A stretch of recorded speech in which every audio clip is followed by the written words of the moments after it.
Pak Rahmat berdiri mematung di lorong sempit minimarket itu. Matanya terkunci pada deretan kotak susu formula. Tangannya yang kasar dan gemetar merogoh saku celana, menggenggam lembaran uang ribuan yang sudah lusuh. Dihitungnya berulang kali, namun hasilnya tetap sama. Uang itu jauh dari cukup. Di rumah bayinya yang baru berusia 6 bulan, Bintang, sudah 2 hari menangis tanpa henti karena air susu ibunya sudah tidak keluar lagi. Sementara sang ibu baru saja dipanggil Tuhan 3 hari yang lalu. Pak Rahmat baru saja diberhentikan dari pekerjaannya karena pabrik tempatnya bekerja bangkrut. Hari ini ia benar-benar berada di titik terendah. Tidak ada lagi barang yang bisa dijual, tidak ada lagi tetangga yang bisa dihutangi. Suara tangisan Bintang yang lemah namun menyayat hati terus terngiang di telinganya, mengalahkan logika dan rasa takutnya. Dengan nafas memburu dan keringat dingin yang membasahi pelipis, Pak Rahmat nekat. Ia mengambil satu kotak susu ukuran paling kecil, lalu dengan cepat menyelipkannya ke balik jaket kusam yang ia kenakan. Jantungnya berdegup kencang, seolah ingin lompot dari dada saat ia melangkah menuju pintu keluar. Ia tidak berniat jahat, ia hanya seorang ayah yang tidak sanggup melihat anaknya mati kelaparan. Namun nasib berkata lain. Baru saja kakinya melangkah keluar pintu, seorang pegawai toko berteriak lantang, menunjuk ke arahnya. Teriakan maling itu seketika mengubah suasana siang yang terik menjadi neraka bagi Pak Rahmat.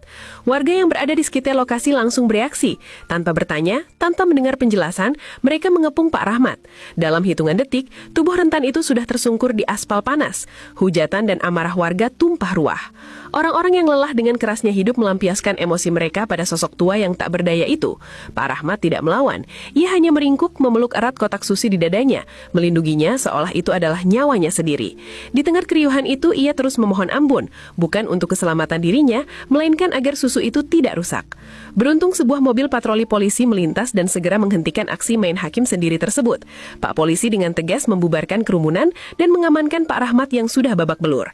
Sang pemilik minimarket yang ikut keluar pun tampak sangat marah, bersikeras agar Pak Rahmat segera dijebloskan ke penjara. Namun saat polisi hendak membawanya ke kantor, Pak Rahmat bersujud di kaki polisi itu. Dengan suara parau menahan tangis, ia memohon sebuah permintaan yang membuat polisi itu tertegun. Ia berkata bahwa ia siap dipenjara seumur hidup, asalkan ia diizinkan pulang sebentar saja untuk memberikan susu tersebut kepada anaknya yang sedang kelaparan dan sendirian di rumah. Melihat sorot mata yang begitu jujur dan putus asa, naluri kemanusiaan tak polisi tersentuh. Akhirnya polisi memutuskan untuk membawa Pak Rahmat ke rumahnya terlebih dahulu, diikuti oleh pemilik minimarket yang masih menyimpan kekesalan. Mereka menyusuri gang-gang sempit di pinggiran kota, melewati selokan yang bau dan tumpukan sampah, hingga tiba di sebuah gubuk rayot yang dindingnya terbuat dari triplek bekas. Begitu pintu kayu itu dibuka, suasana hening seketika menyergap. Tidak ada barang berharga di sana, hanya lantai tanah yang dilapisi tikar tipis. Namun yang membuat hati mereka hancur adalah pemandangan di sudut ruangan. Di atas kasur tipis yang sudah kempes, seorang bayi mungil sedang menggeliat